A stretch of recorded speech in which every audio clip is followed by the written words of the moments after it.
Jean-Luc Lagarce, juste avant la fin du monde, juste la fin du monde, pardon. Scène 4. La mère. Le dimanche, Antoine. Maman. La mère. Je n'ai rien dit, je racontais à Catherine. Le dimanche, Antoine.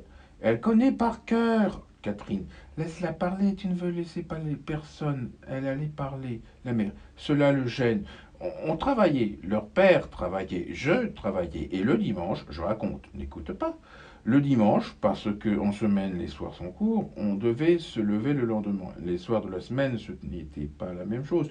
Le dimanche, on allait se promener, toujours, et systématique.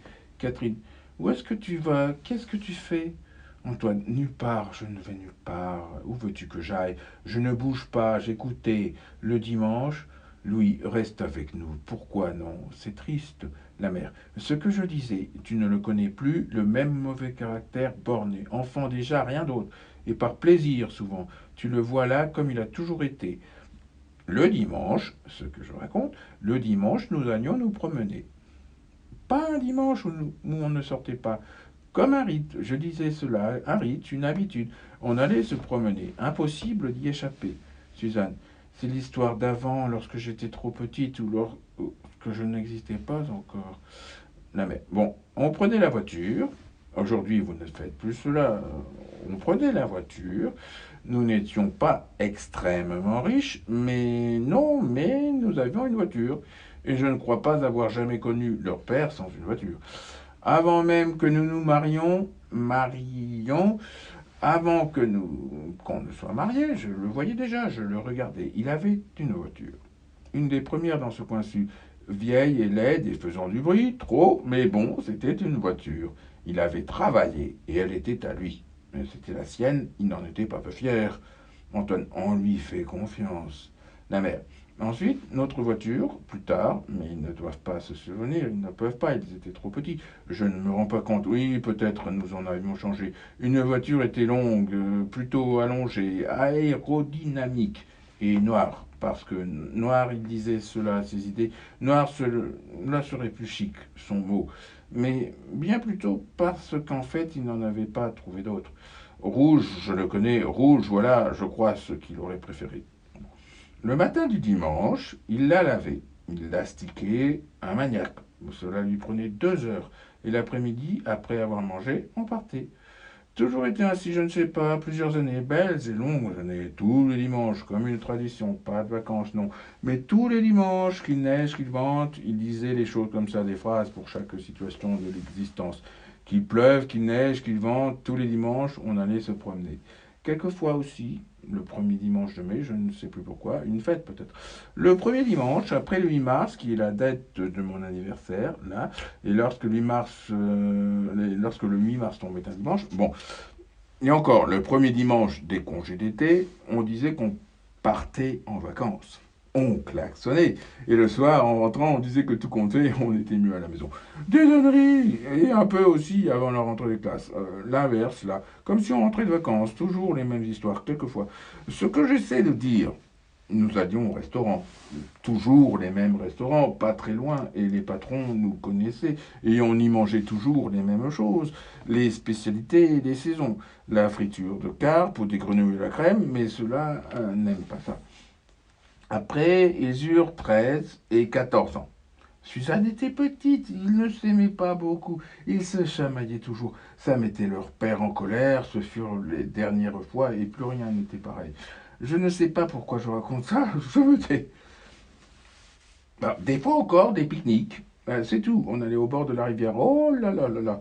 Bon, c'était l'été, on mange sur l'herbe, salade de thon avec du riz et de la mayonnaise et des œufs durs. Celui-là qui aime toujours autant les œufs durs, celui-là aime toujours autant les œufs durs. Et ensuite, on dormait un peu, leur père et moi, sur la couverture. Grosse couverture, verte et rouge. Et eux, bah, ils allaient jouer, à se battre. C'était bien. Après, ce n'est pas méchant ce que je dis. Après, ces deux-là sont devenus trop grands. Je ne sais plus. Est-ce qu'on peut savoir comment tout disparaît? Ils ne voulurent plus venir avec nous. Ils allaient chacun de leur côté faire de la bicyclette, chacun pour soi. Et nous seulement, avec Suzanne, cela ne valait plus la peine. Antoine, c'est notre faute. Suzanne. Ou la mienne. Scène 5. Louis. C'était il y a 10 jours à peine, peut-être. Où est-ce que j'étais? Ce devait être il y a 10 jours, et c'est peut-être aussi pour cette unique et infime raison que je décidais de revenir ici. Je me suis levé et j'ai dit que je viendrais les voir, rendre visite. Et ensuite, les jours suivants, malgré les excellentes raisons que je me suis données, je n'ai plus changé la vie. Il y a 10 jours, j'étais dans mon lit et je me suis éveillé calmement, paisible. Cela fait longtemps, aujourd'hui 1 an, je l'ai dit au début, cela fait longtemps que cela ne m'arrive plus et que je me retrouve toujours chaque matin avec juste en tête pour commencer à nouveau, juste en tête l'idée de ma propre mort à venir. Je me suis éveillé, calmement, paisible, avec cette pensée étrange et claire.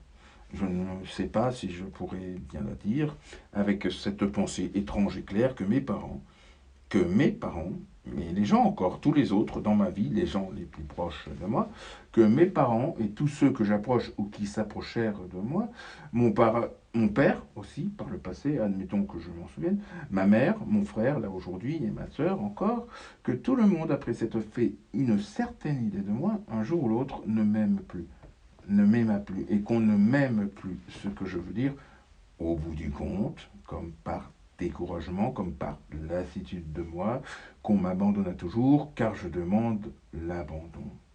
C'était cette impression, je ne trouve pas les mots lorsque je me réveille, un instant où sort du sommeil, tout est limpide, on croit le saisir pour disparaître aussitôt, qu'on m'abandonne, qu'on m'abandonna toujours, peu à peu, à moi-même, à ma solitude au milieu des autres, parce qu'on ne saurait m'atteindre, me toucher, et qu'il faut renoncer. Et on renonce à moi. Ils renoncèrent à moi, tous, d'une certaine manière. Après avoir tant cherché à me garder auprès d'eux, à me le dire aussi, parce que je les en décourage, et parce qu'ils veulent comprendre que me laisser en paix, semblant ne plus se soucier de moi, c'est m'aimer plus encore. Je compris que cette absence d'amour dont je me plains, et qui toujours fut pour moi l'unique raison de mes lâchetés, sans que jamais jusqu'alors je ne la voie, que cette absence d'amour fit toujours plus souffrir les autres que moi. Je me réveillais avec l'idée étrange et désespérée et indestructible encore qu'on m'aimait déjà vivant comme on voudrait m'aimer mort, sans pouvoir et savoir jamais rien me dire. 26. Louis. Vous ne dites rien, on ne vous entend pas. Catherine. Pardon, non, je ne sais pas. Que voulez-vous que je dise? Lui. Je suis désolé pour l'incident tout à l'heure. Je voulais que vous le sachiez. Je ne sais pas pourquoi il a dit ça. Je n'ai pas compris, Antoine. Il veut toujours que je ne m'intéresse pas. Il a dû vous prévenir contre moi. Catherine, je n'y songeais pas, je n'y songeais plus, ce n'était pas important. Pourquoi dites-vous ça? Il a dû vous prévenir contre moi. Qu'il a dû me prévenir contre vous, c'est une drôle d'idée. Il parle de vous comme il doit, et il n'en parle de toute façon pas souvent, bon, presque jamais. Je ne crois pas qu'il parle de vous, et jamais en ces termes. Rien entendu de tel, vous vous trompez. Il croit, je crois cela, il croit que vous ne voulez rien savoir de lui. C'est ça. Que vous ne voulez rien savoir de sa vie, que sa vie, ce n'est rien pour vous.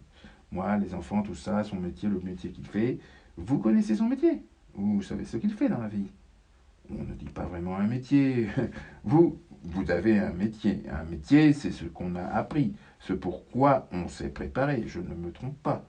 Vous connaissez sa situation? Elle n'est pas mauvaise. Elle pourrait être plus mauvaise.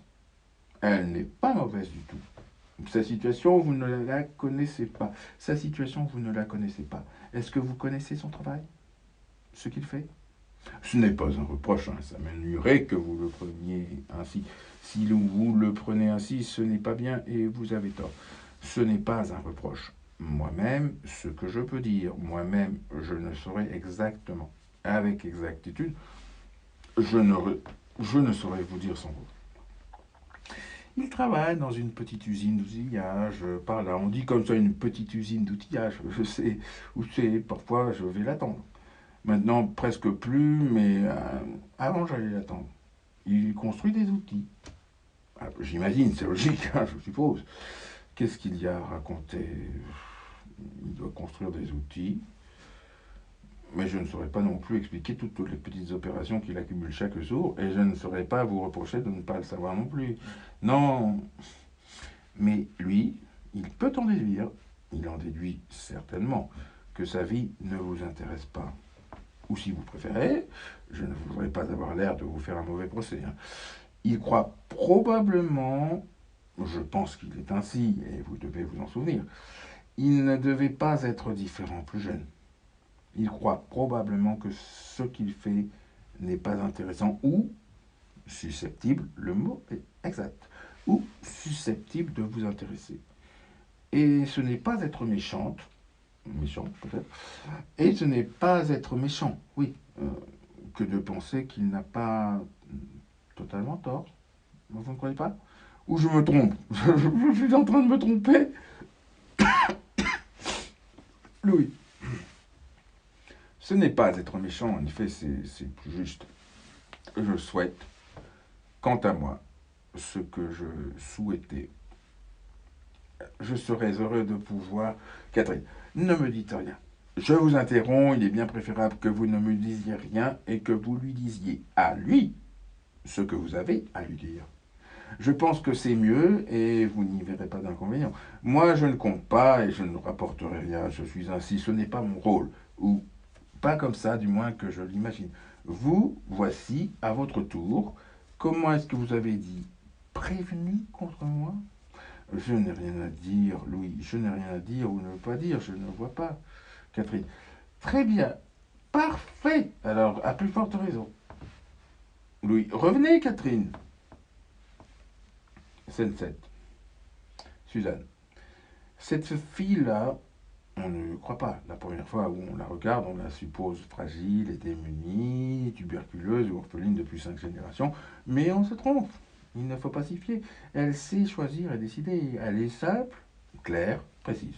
Elle énonce bien. Louis. Toujours comme ça, toi, Suzanne? Suzanne. Moi? Louis. Oui, comme ça, donnant ton avis. Suzanne. Non, à vrai dire, de moins en moins. Aujourd'hui, un peu, mais presque plus. Dernière salve en ton honneur, juste pour te donner des regrets. Oui, pardon. Louis. Quoi? En général, à l'ordinaire, Antoine, à ce moment-là, Antoine me dit ta gueule, Suzanne. Louis. Excuse-moi, je ne savais pas. Ta gueule, Suzanne. Scène 8. La mère. Cela ne me regarde pas, je me mêle souvent de ce qui ne me regarde pas. Je ne change pas, j'ai toujours été ainsi. Ils veulent te parler, tout ça, je les ai entendus, mais aussi je les connais. Je sais. Comment est-ce que je ne saurais pas? Je n'aurais pas entendu, je pourrais plus simplement encore deviner. Je devinerai de moi-même, cela reviendra au même. Ils veulent te parler. Ils ont su que tu revenais et ils ont pensé qu'ils pourraient te parler. Un certain nombre de choses à te dire depuis longtemps et la possibilité enfin. Ils voudront t'expliquer, mais ils t'expliqueront mal car ils ne te connaissent pas. Ou mal. Suzanne ne sait pas qui tu es. Ce n'est pas connaître, cela c'est imaginer. Toujours elle imagine et ne sait rien de la réalité. Et lui, Antoine, oh, Antoine, c'est différent. Il te connaît, mais à sa manière, comme tout et tout le monde, comme il connaît chaque chose ou comme il veut la connaître, s'en faisant une idée et ne voulant plus en démordre. Ils voudront t'expliquer, et il est probable qu'ils le feront, et maladroitement. Ce que je veux dire, qu'ils ont peur du peu de temps que tu leur donnes, du peu de temps que vous passerez ensemble. Moi non plus, je ne me fais pas l'illusion. Moi aussi, je me doute que tu ne vas pas traîner très longtemps auprès de nous dans ce coin-ci. Tu étais à peine arrivé, je t'ai vu, tu étais à peine arrivé, tu pensais déjà que tu avais commis une erreur et tu aurais voulu aussitôt repartir. Ne me dis rien, ne me dis pas le contraire, ils auront peur. C'est la peur, là aussi. Ils auront peur du temps, ils ont peur du peu de temps et ils s'y perdront maladroitement. Et cela sera mal dit ou dit trop vite, d'une manière trop abrupte, ce qui revient au même, et brutalement encore, car ils sont brutaux. L'ont toujours été et ne cessent de le devenir, et dur aussi, c'est leur manière. Et tu ne comprendras pas, je sais comment cela se passera et c'est toujours passé. Tu répondras à peine 2 ou 3 mots et tu resteras calme, comme tu as appris à l'être par toi-même. Ce n'est pas moi, ou ton père encore moi. Ce n'est pas nous qui t'avons appris cette façon si habile et détestable d'être paisible en toutes circonstances. Je ne m'en souviens pas ou je ne suis pas responsable. Tu répondras à peine 2 ou 3 mots ou tu souriras. La même chose, tu leur souriras et ils ne se souviendront plus tard, ensuite, par la suite, le soir en s'endormant, ils ne se souviendront que de ce sourire. C'est la seule réponse qu'ils voudront garder de toi. Et c'est ce sourire qu'ils ressasseront et ressasseront encore. Rien ne sera changé, bien au contraire. Et ce sourire aura aggravé les choses entre vous. Et ce sera comme la trace du mépris, la pire des plaies. Elle, Suzanne, sera triste à cause de ces 2 ou 3 mots, à cause de ces juste 2 ou 3 mots jetés en pâture, ou à cause de ce sourire que j'ai dit, à cause de ce sourire, ou de ces juste 2 ou 3 mots. Antoine sera plus dur encore, et plus brutal. Lorsqu'il devra parler de toi, ou silencieux et refusant d'ouvrir la bouche, qui sera plus mal encore. Suzanne voudrait partir, elle l'a déjà dit, peut-être aller loin et vivre une autre vie, ce qu'elle croit, dans un autre monde, ces histoires-là. Rien de bien différent si on s'en souvient, je m'en souviens. Rien de bien différent de toi, plus jeune qu'elle, et rien de moins grave encore. Le même abandon. Lui, Antoine, il voudrait plus de liberté, je ne sais pas. Le mot qu'il emploie lorsqu'il est en colère, on ne croirait pas à le voir, mais souvent il est un homme en colère. Il voudrait pouvoir vivre autrement avec sa femme et ses enfants et ne plus rien devoir. Autre idée qui lui tient à cœur et qu'il répète, ne plus rien devoir. À qui? À quoi? Je ne sais pas. C'est une phrase qu'il dit parfois de temps à autre. Ne plus rien devoir. Bon, je l'écoute, tout ça et rien de plus. Et c'est à toi qu'ils veulent demander cela. C'est à toi qu'ils semblent vouloir demander l'autorisation.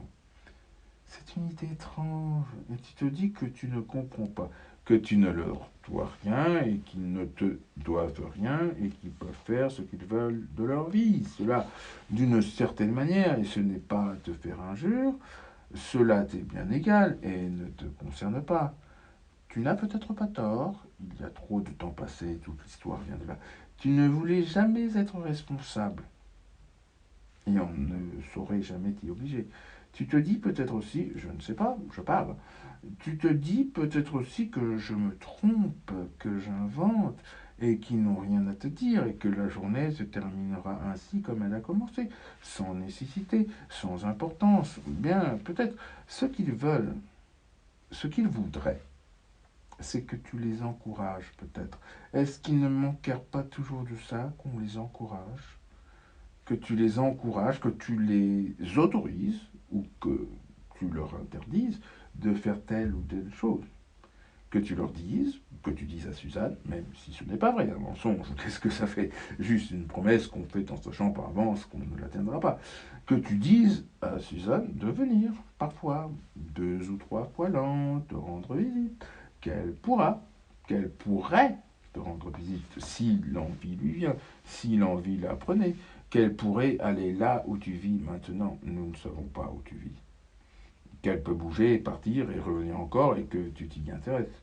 Non que tu parais t'y intéresser, mais que tu t'y intéresses, que tu t'en soucies, que tu lui donnes à lui, Antoine, le sentiment qu'il n'est plus responsable de nous, d'elle ou de moi. Il ne l'a jamais été. Je sais cela mieux que quiconque, mais il a toujours cru qu'il l'était. Il a toujours voulu le croire, et c'était toujours ainsi. Toutes ces années, il se voulait responsable de moi et responsable de Suzanne. Et rien ne lui semble autant un devoir dans sa vie, et une douleur aussi, et une sorte de crime pour voler un rôle qui n'est pas le sien, que tu lui donnes le sentiment, l'illusion, que lui tu lui donnes, que tu lui donnes l'illusion qu'il pourrait à son tour, à son heure, m'abandonner, commettre une lâcheté comme celle-là. À ses yeux, j'en suis certaine sans étude, qu'il aurait le droit, qu'il en est capable. Il ne le fera pas. Il se construira d'autres embûches ou il se l'interdira pour des raisons plus secrètes encore. Mais il aimerait tellement l'imaginer, oser l'imaginer. C'est un garçon qui imagine si peu. Cela me fait souffrir. Il voudrait tous les deux que tu sois plus là, plus présent, plus souvent présent, qui puisse te joindre, t'appeler, se quereller avec toi et se réconcilier et perdre le respect, ce fameux respect obligé pour les frères aînés, absents ou étranges. Tu serais un peu responsable et ils deviendraient à leur tour, ils en auraient le droit et pourraient t'en abuser, ils deviendraient à leur tour enfin des tricheurs à part entière. Petit sourire?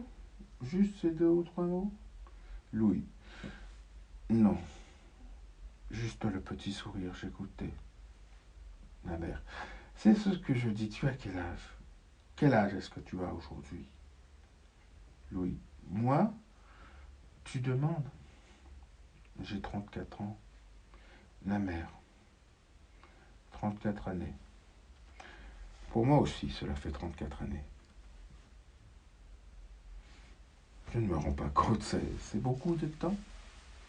C'est 9. La mère. C'est l'après-midi. Toujours été ainsi. Le repas dure plus longtemps. On n'a rien à faire, on est en saison. Catherine. Vous voulez encore du café? Suzanne. Tu vas le vouvoyer toute ta vie. Ils vont se vouvoyer toujours. Antoine.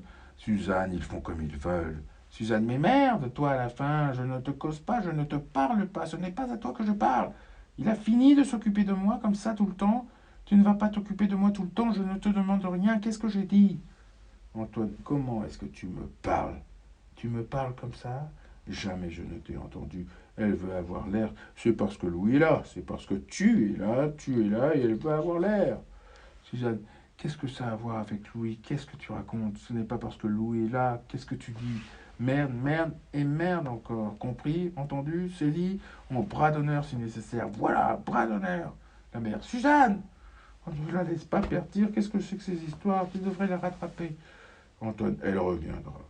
Louis, oui, je veux bien un peu de café, je veux bien. Antoine, oui, je veux bien un peu de café, je veux bien.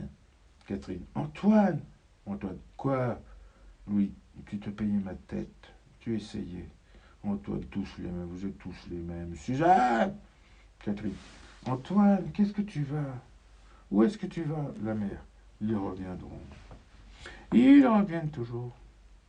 Je suis contente. Je ne l'ai pas dit, je suis contente que nous soyons tous là, tous réunis.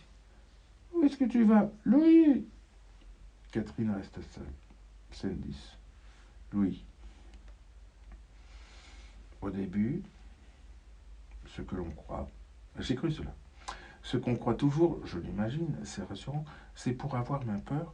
On se répète à soi-même cette solution comme aux enfants qu'on endort. Ce qu'on croit un instant, on l'espère, c'est que le reste du monde disparaîtra avec soi, que le reste du monde pourrait disparaître avec soi, s'éteindre, s'engloutir et ne plus me survivre. Tous partir avec moi et m'accompagner et ne plus jamais revenir. Que je les emporte et que je ne sois pas seul. Ensuite, mais c'est plus tard, l'ironie est revenue, elle me rassure et me conduit de nouveau. Ensuite, on songe, enfin je songeais, on songe à voir les autres, le reste du monde après la mort. On les jugera, on les imagine à la parade, on les regarde. Ils sont à nous maintenant, on les observe et on ne les aime pas beaucoup. Les aimer trop rendrait tristes et amers, et ce ne doit pas être la règle. On les devine par avance, on s'amuse. Je m'amusais. On les organise et on fait et refait l'ordre de leur vie. On se voit aussi allongés, les regardant des nuages, je ne sais pas, comme dans les livres d'enfants. C'est une idée que j'ai. Que feront-ils de moi lorsque je ne serai plus là? On voudrait commander, régir, profiter médiocrement de leur désarroi et les mener encore un peu, et les mener encore un peu. On voudrait les entendre, je ne les entends pas. Leur faire dire des bêtises définitives et savoir enfin ce qu'ils pensent. On pleure, on est bien. Je suis bien. Parfois c'est comme un sursaut. Parfois je m'agrippe encore, je deviens haineux et enragé, je fais des comptes, je me souviens, je mords, il m'arrive de mordre. Ce que j'avais pardonné, je le reprends. Un noyé qui tuerait ses sauveteurs, je leur plonge la tête dans la rivière. Je vous détruis sans regret, avec férocité. Je dis du mal. Je suis dans mon lit, c'est la nuit, et parce que j'ai peur, je ne saurais m'endormir. Je vomis la haine. Elle m'apaise et m'épuise, et cet épuisement me laissera disparaître enfin. Demain, je suis calme à nouveau, lent et pâle. Je vous tue les uns après les autres. Vous ne le savez pas, et je suis l'unique survivant. Je mourrai le dernier. Je suis un meurtrier, et les meurtriers ne meurent pas. Il faudra m'abattre. Je pense du mal, je n'aime personne. Je ne vous ai jamais aimé. C'était des mensonges. Je n'aime personne et je suis solitaire. Et solitaire, je ne risque rien, je décide de tout. La mort aussi. Elle est ma décision. Et mourir vous abîme, et c'est vous abîmer que je veux. La mort aussi, elle est ma décision. Je décide de tout.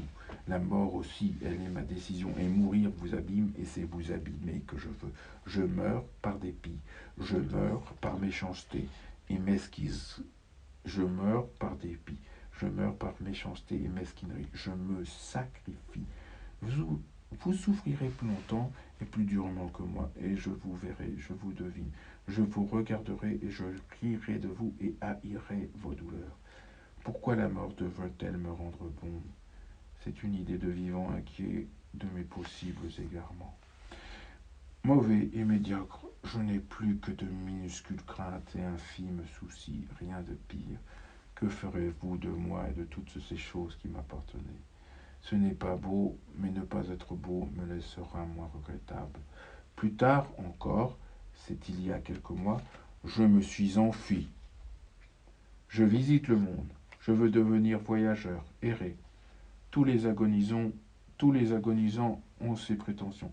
Se fracasser la tête contre les vitres de la chambre, donner de grands coups d'ailes imbéciles, errer, perdu déjà, et croire disparaître, courir devant la mort, prétendre la semer, qu'elle ne puisse jamais m'atteindre ou qu'elle ne sache jamais où me trouver, ou qu'elle ne sache jamais où me retrouver. Là où j'étais et fut toujours, je ne serai plus. Je serai loin, caché dans les grands espaces, dans un trou, à me mentir et ricaner. Je visite. J'aime être dilettante. Un jeune homme faussement fragile qui s'étiole et prend des pauses. Je suis un étranger, je me protège, j'ai les mines de circonstance. Il aurait fallu me voir avec mon secret dans la salle d'attente des aéroports. J'étais convaincant. La mort prochaine et moi, nous faisons nos adieux. Nous nous promenons, nous marchons la nuit dans les rues désertes, légèrement embrumées, et nous nous plaisons beaucoup. Nous sommes élégants et désinvoltes. Nous sommes assez joliment mystérieux. Nous ne laissons rien deviner, et les réceptionnistes, la nuit, éprouvent du respect pour nous. Nous pourrions les séduire.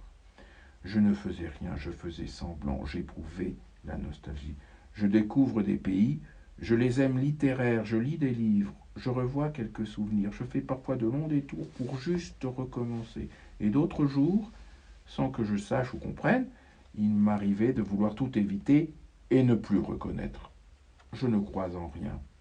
Mais lorsqu'un soir, sur le quai de la gare, c'est une image assez convenue, dans une chambre d'hôtel, celui-là, hôtel d'Angleterre, Neuchâtel, Suisse, ou un autre hôtel du roi de Sicile, cela m'est bien égal, ou dans la seconde salle à manger d'un restaurant plein de joyeux fêtards, où je dînais seul dans l'indifférence et le bruit, on vint doucement me taper l'épaule en me disant avec un gentil sourire triste de gamin égaré, « À quoi bon ?» Ce « à quoi bon ?» rabatteur de la mort. Elle m'avait enfin trouvé sans m'avoir cherché. Ce « à quoi bon ?» me ramena à la maison, m'y renvoya, m'encourageant à revenir de mes dérisoires et vaines escapades et m'ordonnant désormais de cesser de jouer. Il est temps. Je traverse à nouveau le paysage en sens inverse. Chaque lieu, même le plus laid ou le plus idiot, je veux noter que je le vois pour la dernière fois. Je prétends le retenir. Je reviens et j'attends. Je me tiendrai tranquille. Maintenant, je promets, je ne ferai plus d'histoire. Digne et silencieux, ces mots qu'on emploie. Je perds. J'ai perdu. Je range, je mets de l'ordre, je viens ici rendre visite, je laisse les choses en l'état. J'essaie de terminer, de tirer des conclusions, d'être paisible. Je ne gesticule plus et j'émets des sentences symboliques pleines de sous-entendus gratifiants. Je me complais.